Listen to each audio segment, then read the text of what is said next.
우리는 주일이 되면 교회에 옵니다. 일주일 동안 살면서 고생했으니 몸을 쉬어주면 좋을 텐데, 그럼에도 불구하고 우리는 무거운 이 몸을 이끌고 교회로 옵니다. 때로는 멍한 상태로 예배를 드리고 집으로 가기도 하죠. 보통 일반적으로 이렇게 신앙생활을 많이 합니다. 그러면서 우리는 예배를 드렸다라고 하는 그 안도감에 사는 것이죠. 또한 이러한 것을 신앙의 목적으로 삼는 분이 있습니다. 그저 성경 일독하는 것, 주일에 예배에 참석하고 찬양 부르는 것, 사실 이것이 목적이 될 수는 없습니다. 또 믿음의 사람들과 교제하는 것이 목적이 아니죠. 같은 신앙생활을 하는 사람과 만나 교제를 위해 밥집에 가서 밥을 먹는 것, 카페에서 차를 마시는 것, 물론 우리 가운데 필요한 부분이지만 이것이 신앙생활의 목적은 아닙니다. 유튜브에서 좋은 목사님 설교를 듣는 자기 만족이 신앙의 생활의 목적이 될 수 없죠. 여러분, 신앙생활의 근본 목적이 뭘까요? 왜 우리는 신앙생활을 하고 있을까요? 신앙생활의 근본 목적은 변화입니다. 성경을 많이 아는 것도, 지식을 채우는 것도 어떤 자기의 만족을 느끼기 위함이 아니라, 말씀을 아는 것은 말씀을 통한 개인의 성장과 변화를 이루기 위함인 것이죠. 그래서 예배가 우리의 삶에, 몸에 배어 있어야 합니다. 그래야 변화의 가능성이 있는 것이죠. 축구 선수가 되기 위해서 공이 자기 몸에 붙어 있는 것처럼, 그래야 가능성이 있는 것처럼, 우리는 이 예배가 우리의 삶에, 몸에 배어 있어야 우리 신앙생활의 변화를, 가능성을 엿보게 되어지는 것이죠. 그래, 신앙생활의 본질은 하나님의 말씀에 삶에 적용하고 실천하는 데에 있습니다. 그런 의미에서 주의 말씀을 잘 듣고 삶의 놀라운 변화를 경험하는 우리 모든 성도님들이 되시길 주의 이름으로 축복합니다. 오늘 본문 말씀은 아담과 하와가 선악과를 따먹은 직후에 하나님께서 두 사람에게 죄를 묻는 장면입니다.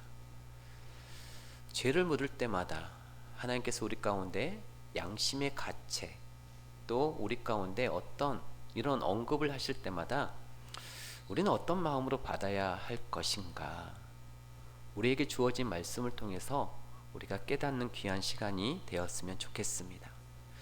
오늘 이 말씀은 저번 주 새벽 기도회 시간에 설교했던 말씀이기도 합니다. 이 말씀이 우리 가운데 큰 도전이 되어졌으면 좋겠고, 이 말씀을 통하여서 내가 지금까지의 신앙생활을 어떻게 살아왔던지 간에 이제 앞으로는 이렇게 살아야 되겠다라고 하는 그런 마음가짐이 있는 귀한 시간이 되었으면 좋겠습니다. 아담과 하와가 선악과를 따먹은 죄를 지은 후에 하나님의 낯을 피하여서 동산나무 사이에 숨게 되어지는데요. 그때 하나님께서 이렇게 물으셨습니다. 11절 말씀을 보시면, 11절 말씀에 보시면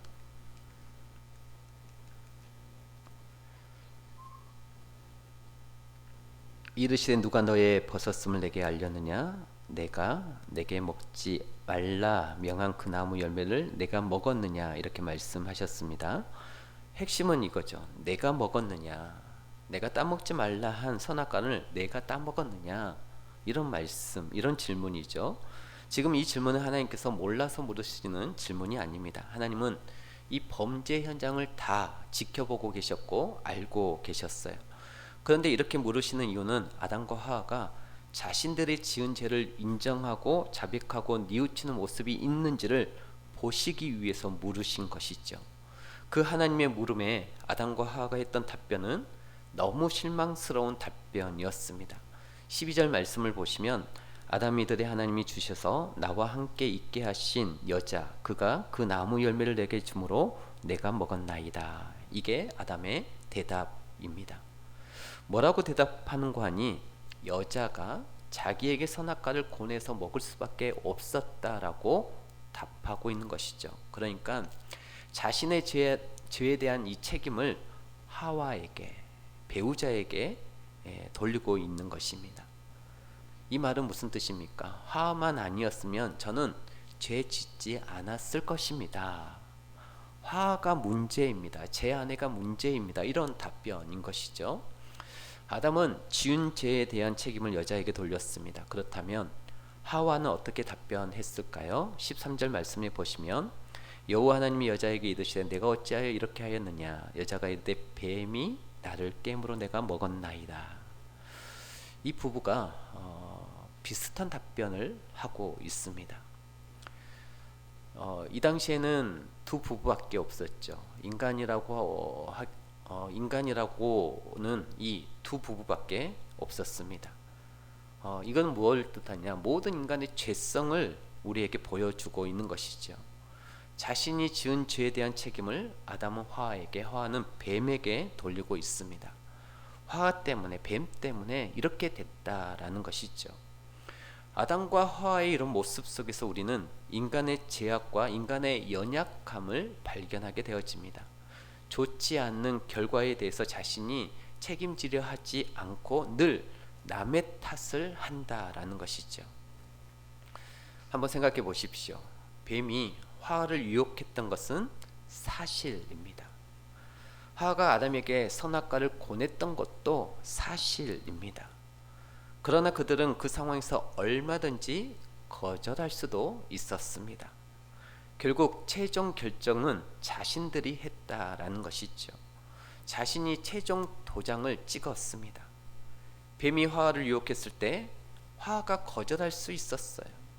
그런데 최종 도장을 하와가 찍었고 하와가 선악과를 남편에게 권했을 때 남편인 이 아담이 거절할 수도 있었습니다. 그런데 최종 이 도장은 아담이 찍었던 것이죠.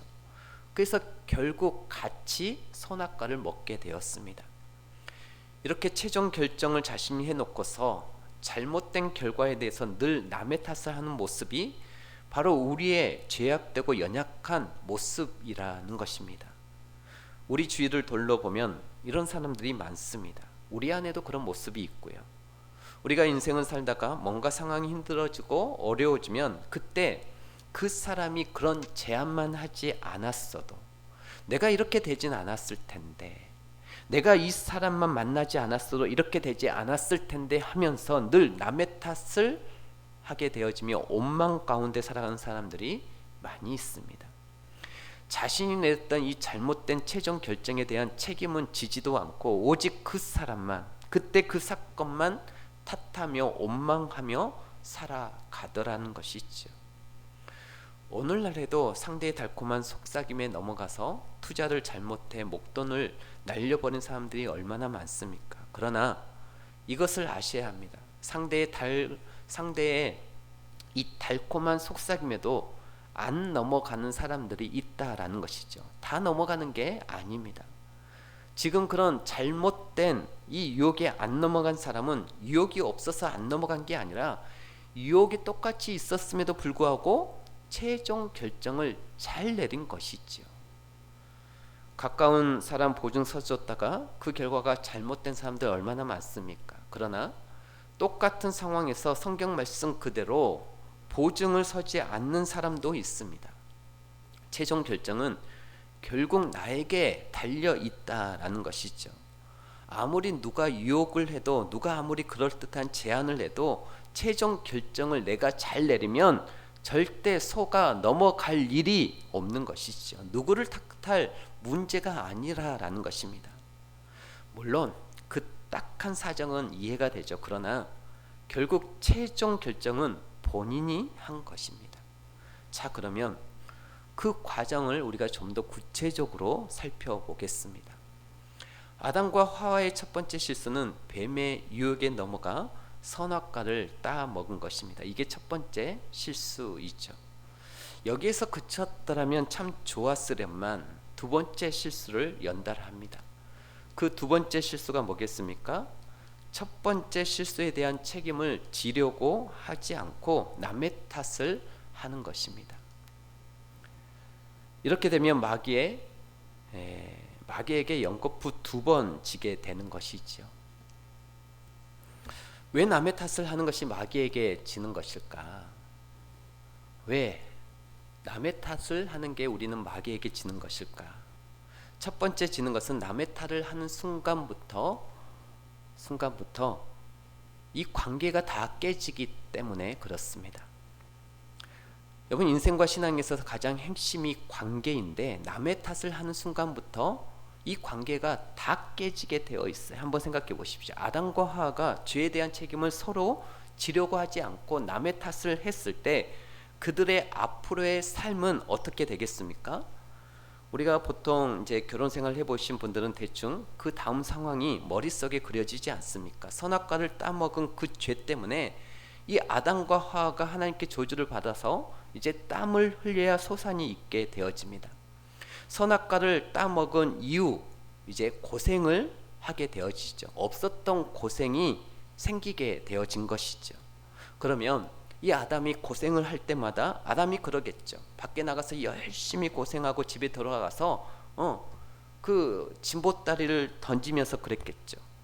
당신만 아니었으면 내가 이 고생하지 않았을 텐데, 당신의 그 잘못된 결정 때문에, 당신의 그 유혹 때문에 내가 지금 내 인생이 이렇게 되었다라고 그러면서 힘들 때마다 항상 그 얘기를 하지 않겠습니까?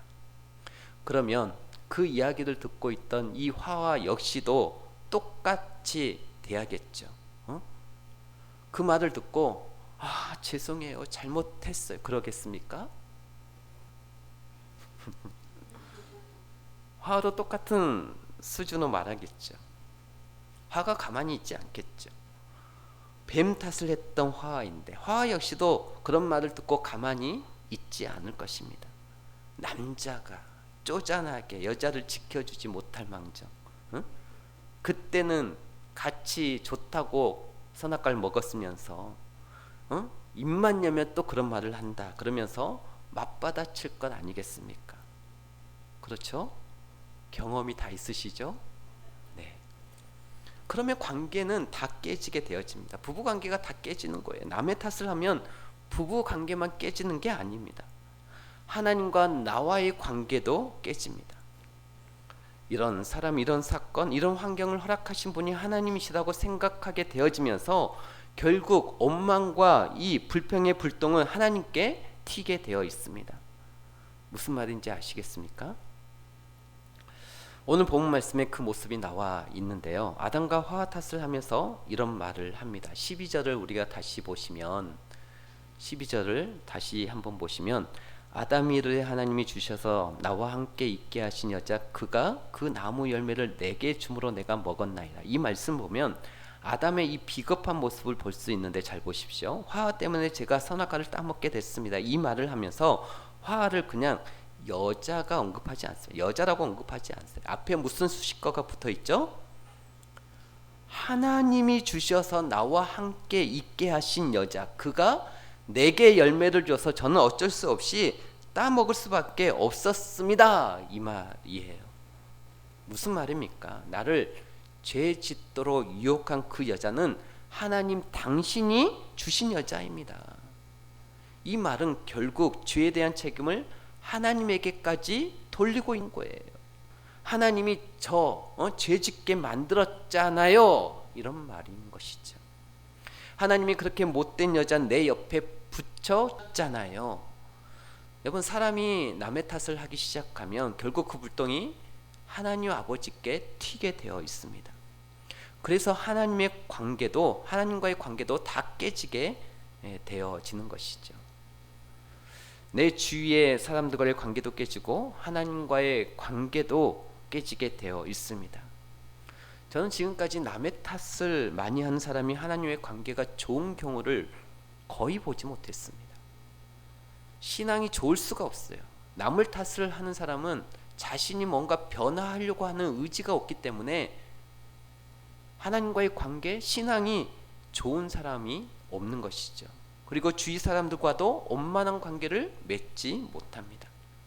대부분 그런 사람들은 잘못된 피해 의식 속에 갇혀 있고 고립되어 있기 때문에 건강한 관계를 맺지 못하고 삶 가운데 감사도 없거나 그 감사가 너무 희미한 거죠.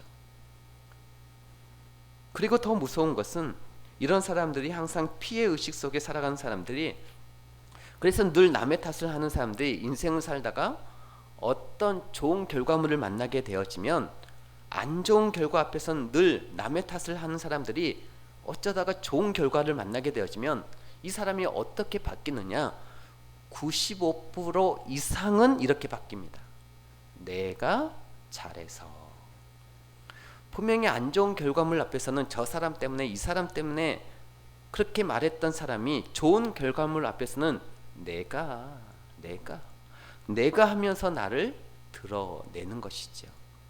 이게 교만의 양면의 모습이에요. 진짜 믿음이 있는 사람은 그러나 반대로 가죠.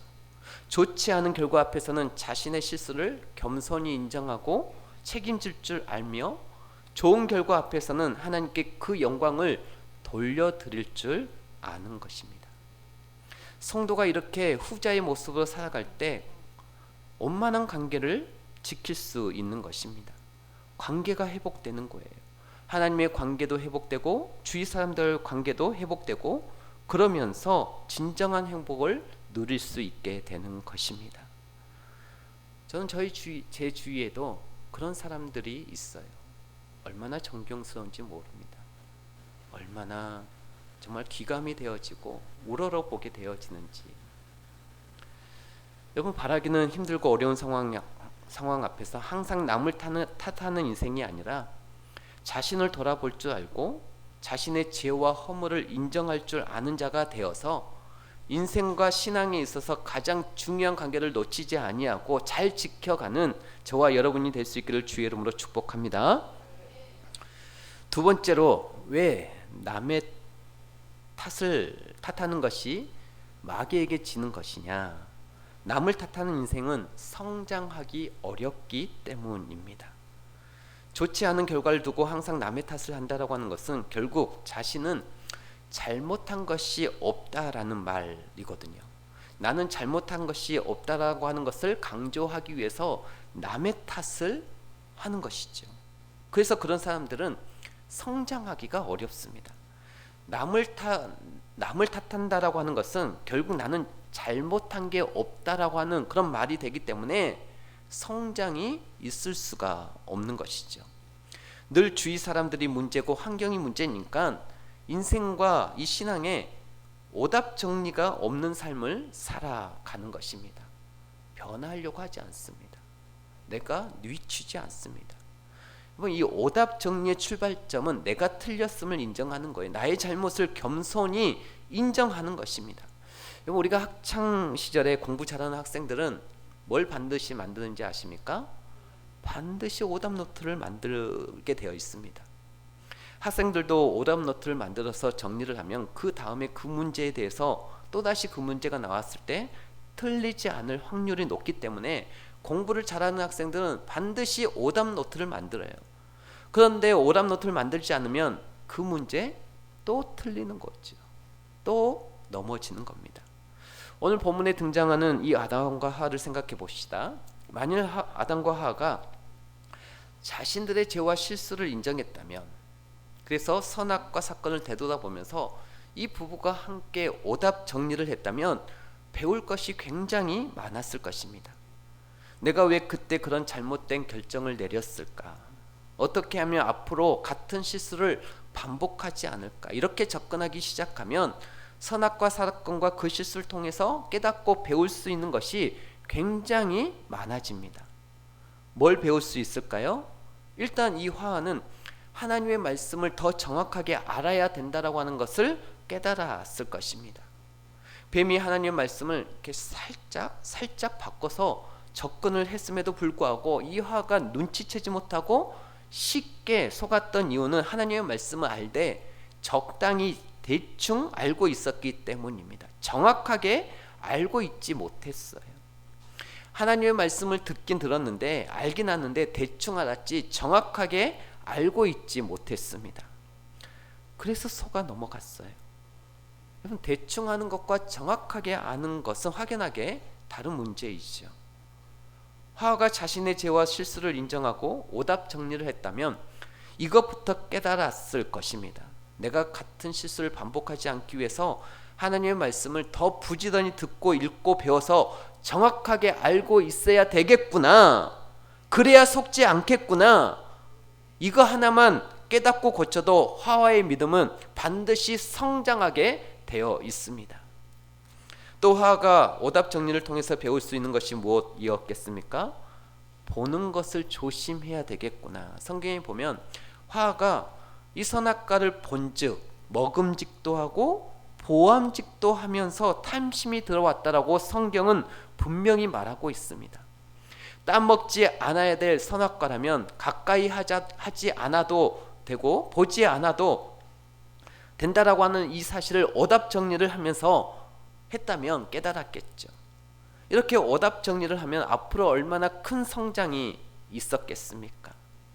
이 아담도 마찬가지죠. 아무리 사랑하는 아내의 말이라고 할지라도 그 말이 하나님의 말씀과 충돌하면 나는 무조건 하나님의 말씀을 따르겠다. 내 삶의 목적이 이 아내를 기쁘게 하는 것이 아니라 하나님을 기쁘게 하는 것이다. 이거 하나만 선악과 사건을 통해서 깨닫고 오답 정리를 해도 이 아담의 신앙은 확연하게 성장할 수밖에 없습니다. 크게 성장할 거예요. 자신을 돌아보지 않습니다.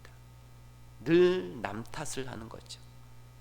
그런데 중요한 것은 자신의 잘못을 인정하지 않고 남의 탓만 하며 살아가면 이런 깨달음이 있을 수가 없습니다. 제가 아까 말씀드렸잖아요. 남의 탓이라고 하는 것은 나는 잘못한 것이 없다라는 그런 말이잖아요. 그래서 이런 소중한 것들을 어떻게 깨닫고 배우겠습니까? 나는 잘못한 것이 없는데. 여러분, 사람은 어느 누구나 실수하기 마련입니다. 그런 점에서 여러분에게 지난달 어떤 실수가 있으셨습니까? 우리가 많은 실수가 있었지 않습니까? 어떤 잘못과 결정과 선택을 해서 우리의 상황이 더 어려워졌습니까? 먼저 자신의 잘못을 인정하고 잘 살펴봐야 합니다. 제일 중요한 것은 내 실수와 잘못을 인정하는 것이죠. 오답 정리는 거기서부터 시작되기 때문입니다. 누구 때문에 이렇게 된 게 아니라 결국은 지난날 나의 잘못된 결정과 잘못된 선택들이 모아져서 오늘날 나의 현실이 되어지게 되어 있고, 오늘날 나의 현재가 어떤 선택과 결정을 하느냐에 따라서 앞으로의 미래가 만들어진다라는 것이죠. 혹시 내가 과거에 잘못된 결정, 잘못된 선택을 할 때 내 안에 돈을 너무 쉽게 벌려고 했던 욕심이 있지는 않았는지, 성경 말씀을 몰라서 내가 하나님의 말씀 따라 결정을 내린 게 아니라 내 개똥철학에 따라서 세상의 유행에 따라서 내 감정에 따라서 잘못된 결정을 내리지 않았는지, 하나님보다 사람을 더 믿고 의지하지는 않았는지, 또한 충분히 기도해 보지 않고 서둘러서 결정을 내리지는 않았는지, 이런 것들을 깨달아서 하나씩 하나씩 고쳐나갈 때 그때 진짜 성장이 있다라는 것이죠. 다시는 같은 실수를 반복하지 않는 인생을 살 수 있다라는 것입니다. 여러분, 그동안 교회를 몇 년 출석했느냐가 중요한 게 아닙니다. 교회 출석 20년, 30년 하면 뭐합니까? 여러분이 나중에 하나님 앞에 서면 하나님의 심판의 기준이 너는 교회 몇 년 출석했냐? 30년 출석했습니다. 그러면 상을 많이 주시고, 1년 출석했습니다. 그러면 하나님께서 상을 적게 주시고 그럴 것 같습니까? 하나님이 그럴 것 같습니까? 출석 몇 년 했느냐는 아무런 의미 없습니다. 예수님은 총생애가 33년이었습니다. 공생애 고작 3년이었습니다. 33년밖에 안 살았어도 3년 공생의 기간에도 하나님께서는 이 세상의 모든 것들 중에서 이 예수님을 가장 높이 올리셨습니다. 가장 인정해 주셨고 가장 높여 주셨어요. 무슨 말입니까? 인생의 길이 교회에 출석한 길이가 중요한 게 아니라라는 거예요. 얼마만큼 진짜 성장이 있는 제대로 된 신앙생활을 했느냐가 중요하지, 아무런 신앙의 성장도 없이 30년 40년 출석만 하면 무슨 의미가 있겠습니까? 교회도 마찬가지입니다. 개인도 마찬가지고 교회도 마찬가지예요. 교회의 역사도 이 역사와 전통, 제가 봤을 때는 교회가 100년 역사를 가지고 있으면 뭐합니까? 지금 성장이 없으면 100년 역사와 이 전통 별 의미 없습니다. 역사와 전통이 10년밖에 안 돼도 지금 계속해서 조금씩이라도 이 성장하는 교회가 정말 비전이 있는 교회이고 멋진 교회이지, 역사와 전통만 100년 150년 그렇게 되어 있으면 뭐합니까? 어느 순간 성장이 멈추고 교회가 문제 속에 사로잡혀서 빛과 소금의 역할보다는 이 악취가 풍긴다면 무슨 의미가 있겠습니까?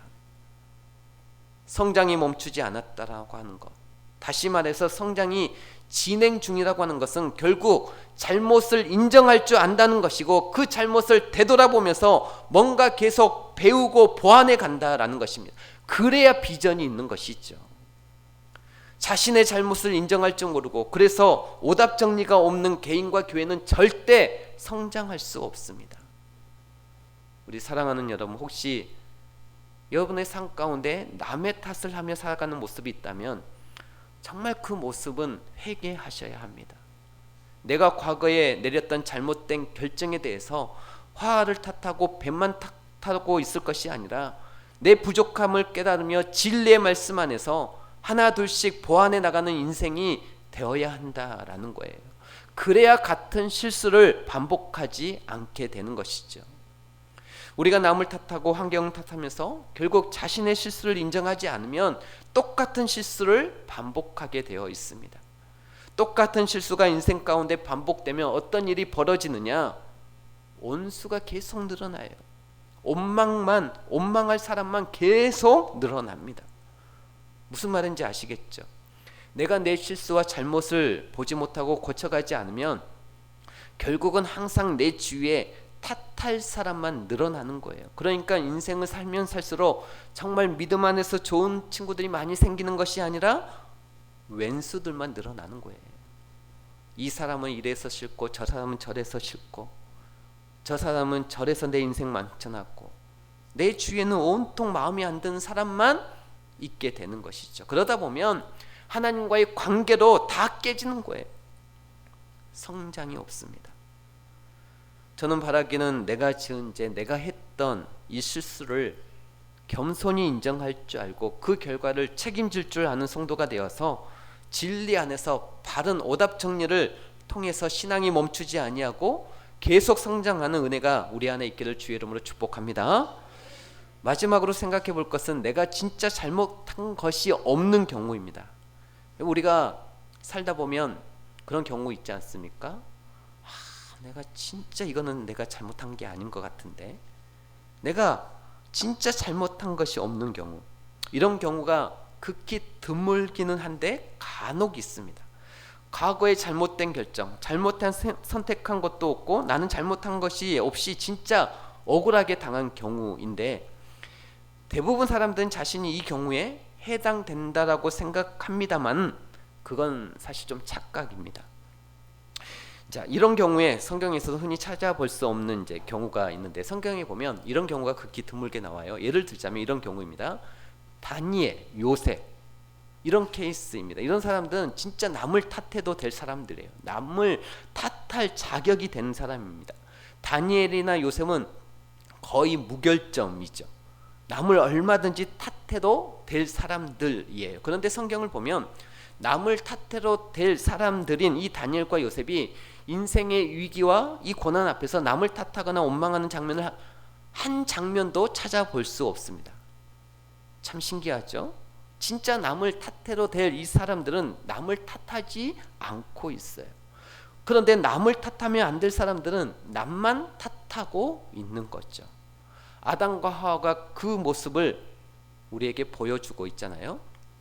여러분, 다니엘은 억울한 누명을 쓰고 사자굴에 들어갈 위기 앞에서 오히려 감사를 합니다. 이런 장면은 제가 봤을 때 은혜를 넘어서 우리를 어찌 보면 좀 절망하게 하는 장면이지 않습니까? 인생의 위기와 고난 앞에서 좀 힘들어하는 모습도 보여야 우리가 그런 모습 속에서 솔직히 위로가 되고 은혜가 되잖아요. 우리가 제일 은혜 받는 대목이 어떤 대목입니까? 예수님께서 십자가의 고난 앞에서 이 잔을 내게서 옮겨 주시옵소서, 그런 모습을 볼 때 예수님도 이럴 때도 있었구나 하고, 그런 모습에 우리가 또한 위로가 되어지기도 하는데, 그런데 그 억울한 누명을 쓰고 내일 사자굴에 들어가서 사자밥이 되는 상황에서 이 다니엘이 감사를 합니다. 누구를 원망하지 않습니다. 성경을 읽다 보면은 이런 장면을 보면 초신자 때는 진짜 덮어버리고 싶은 마음이죠. 너무 우리를 숨막히게 하잖아요. 또 요셉을 보실까요? 요셉은 억울한 일이 정말 많았던 사람입니다. 형들이 어렸을 때부터 이 요셉을 집단으로 왕따시킵니다. 왜 왕따시켰느냐? 아버지의 편애 때문에 그랬어요. 그러면 요셉이 아빠에게 나만 예뻐해 달라고 편애해 달라고 부탁을 했느냐? 그렇지 않았습니다. 요셉은 그냥 당했어요.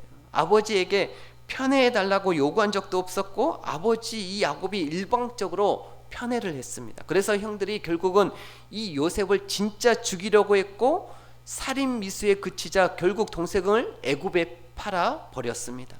인신매매했어요. 인신매매 대상이 자신의 친동생이었습니다. 요셉의 입장에서 보자면 내 형들이 나를 팔아버린 것이죠. 그렇게 애굽의 보리발의 장군 집에 들어가서 거기에서도 더 억울한 누명을 쓰게 되어지죠. 성추행범으로 몰려서 감옥까지 가게 되어집니다. 그러면 요셉보다 더 억울한 사람이 있을까 싶을 정도로 이렇게 많은 억울한 일을 당하는 대로 요셉은 어떤 특정인이나 어떤 사건을 원망하며 살아가지 않습니다. 그저 주어진 환경 속에서 하나님과 동행하며 묵묵히 최선을 다해요. 피해의식에 사로잡혀 살아가지 않았다라는 것입니다. 이 정도 되면 피해의식에 사로잡혀 살아갈 것 같은데 전혀 피해의식에 사로잡혀 살아가지 않았던 이유가 무엇이었겠습니까? 요셉 안에는 하나님의 섭리를 믿는 이 믿음이 분명히 자리 잡고 있었기 때문입니다. 모든 것을 협력해서 선을 이루시는 하나님, 나의 이 억울함, 나의 상처, 실패처럼 보이는 모든 일까지도 다 협력해서 다 선을 이루시는 하나님, 물론 그 하나님이 최종적으로 이루시고자 하는 그 선이 무엇인지는 우리가 모르지만, 그러나 하나님은 실수가 없으시고 이 모든 것을 통해서 협력해서 선을 이루신다라고 하는 그 믿음이 있었기 때문에 누구도 원망하지 않은 거예요. 원망할 사람이 참 많았음에도 불구하고 이 요셉은 그냥 주어진 환경 속에서 하나님의 뜻을 받아들였음을, 그래서 최선을 다하게 된 것이죠. 정말 제 주위에도 그런 사람이 있어요. 존경하지 않을 수 없는 그런 분들. 그런 요셉의 멋진 신앙이 드러난 이 고백이 창세기 45장에 나오는데요. 요셉이 애굽의 총리가 되어서 식량을 구하기 위해서 자신을 찾아온 이 형들과 만나서 나눈 대화가 수록되어 있습니다. 창세기 45장에. 그러니까 요셉은 이미 애굽의 총리가 되어 있고 형들은 나중에 자신의 이 정체를 알게 되어지죠. 애굽의 총리가 과거에 우리가 죽이려고 했던 내 동생이었구나, 이제 우리는 죽었구나 하고 있는 이 상황에서 요셉이 이 두려워 떨고 있는 형들에게 한 말이 창세기 45장 8절에 나옵니다. 8절 말씀을 보시면 요셉이 형들에게 이렇게 말하죠. 그런즉 나를 이리로 보낸 이는 당신들이 아니요 하나님이시라. 무슨 말인지 아시겠죠? 나를 애굽으로 보낸 사람은 당신들이 아니라 하나님이라라는 거예요. 이게 참 놀라운 고백인 것이죠. 하나님의 섭리를 믿는 믿음이 없으면 이런 고백을 절대 할 수 없는 거죠. 액면만 놓고 보면 형들이 분명히 애굽으로 이 동생 요셉을 팔아 넘겼습니다. 형들이 보냈어요. 그런데 믿음의 눈으로 그 이면을 들여다보면 하나님의 일하심이 있었다라고 하는 것을 요셉이 믿고 알고 있는 것입니다. 하나님이 어떤 뜻을 이루기 위해서 형들을 통한 고난을 내게 허락하셨다라고 하는 것을 이 요셉이 아는 거죠. 요셉은 그 어떤 뜻을 이루기 위해 자신을 형들을 통해 보냈는데 그 뜻이 어떤 뜻이었는지를 그때 당시에는 몰랐지만 세월이 지나놓고 보니까 깨닫게 된 것이죠. 이 뜻을 위해서 하나님께서 그런 고난을 허락하셨구나. 그 뜻이 창세기 45장 5절에 나옵니다. 당신들이 나를 이곳에 팔았다라고 해서 근심하지 마소서, 한탄하지 마소서. 하나님이 이 생명을 구원하시려고 나를 당신들보다 먼저 보내셨나이다. 요셉이 나중에 한 거예요. 하나님이 나와 내 가족을 구원하기 위해서 그 7년 대흉년 가운데 나와 내 가족을 구원하시고 애굽에 있는 많은 사람들을 구원하시기 위해서 하나님이 나를 이곳에 먼저 보내셨구나. 그 고난이라고 하는 경로를 통해서 나를 이곳으로 보내셨구나. 요셉이 이걸 깨달은 거죠. 그래서 형들에게 저 형들 원망하지 않습니다. 그러니까 두려워하지 마세요. 저 복수하지 않을 겁니다. 이런 요셉을 보면 대단하지 않습니까? 제가 오늘 여러분들에게 일부러 이 두 인물을 대조시켜 설명을 드렸습니다. 자신이 최종적으로 잘못 결정한 것도 남의 탓으로 돌리는 아담과 같은 인생, 반대로 요셉처럼 자신의 결정과 잘못이 조금 더 들어가지 않고 일방적으로 당해도 피해를 준 이 사람들 탓하지 아니하는 인생, 두 인생. 여러분이 하나님이라면 어떤 인생에 손을 들어 주시겠습니까? 어떤 인생을 들어 쓰시겠습니까? 자신이 잘못을 해놓고도 남의 탓을 하고 있는 인생과 자신의 잘못이 없고 피해당하고 사는 게 많았음에도 불구하고 전혀 그들을 원망하지 아니하고 탓하지 않고 하나님의 섭리를 믿고 감사함으로 뚜벅뚜벅 자신의 삶을 걸어가는 이 요셉과 같은 인생, 여러분이 하나님이라면 어떤 인생을 쓰시겠느냐라는 거예요. 여러분 잊지 마십시오. 남을 탓하는 것이 습관이 된 사람은 남을 탓하는 것으로 늘 자신의 허물을 덮으며 피해 의식 속에 갇혀 사는 사람은 주위 사람들과 좋은 관계를 맺을 수도 없고 그 믿음이 성장할 수도 없고 하나님께 귀하게 쓰임받기가 어렵습니다. 말씀을 맺겠습니다. 우리가 인생을 살아가면서 만나는 어려운 상황의 대부분은 지난날 우리의 잘못된 결정과 선택의 결과물입니다. 나에게 지금 주어진 현재, 오늘이 그냥 만들어진 게 아니에요. 지난날 우리들이 내렸던 수많은 크고 작은 결정과 선택들이 다 모여져서 그것의 결과물로 오늘이 있게 된 것이고, 오늘의 선택과 결정들이 짜 맞춰져서 내일이 만들어질 것입니다. 누구를 탓할 문제가 아니라라는 것입니다. 누구를 탓하게 되면 이 마귀에게 우리는 두 번 지는 것입니다. 누구를 탓하게 되면 관계가 파괴되고 신앙의 성장이 멈추게 되어지는 것이죠. 그래서 무서운 거예요. 남을 탓하는 게 그래서 무서운 것입니다. 저와 여러분이 오늘 이 시간 남을 탓하는 것이 얼마나 큰 피해를 가져오는지, 얼마나 사탄 마귀에게 처참하게 무릎 꿇고 지는 것인지를 깨달아 알아서 그런 모습이 우리에게 있다면 하나님 앞에 겸손히 회개하고 이제는 내가 지은 죄와 실수에 대해서 책임질 줄 알고 그것을 인정할 줄 알고 그것을 진리의 말씀 안에서 하나 둘씩 오답 정리를 해 나아감으로 말미암아 신앙이 멈추지 않고 성장함으로 말미암아 요셉처럼 다니엘처럼 귀하게 들어 쓰임 받는 저와 여러분들이 될 수 있기를 주의 이름으로 축복합니다.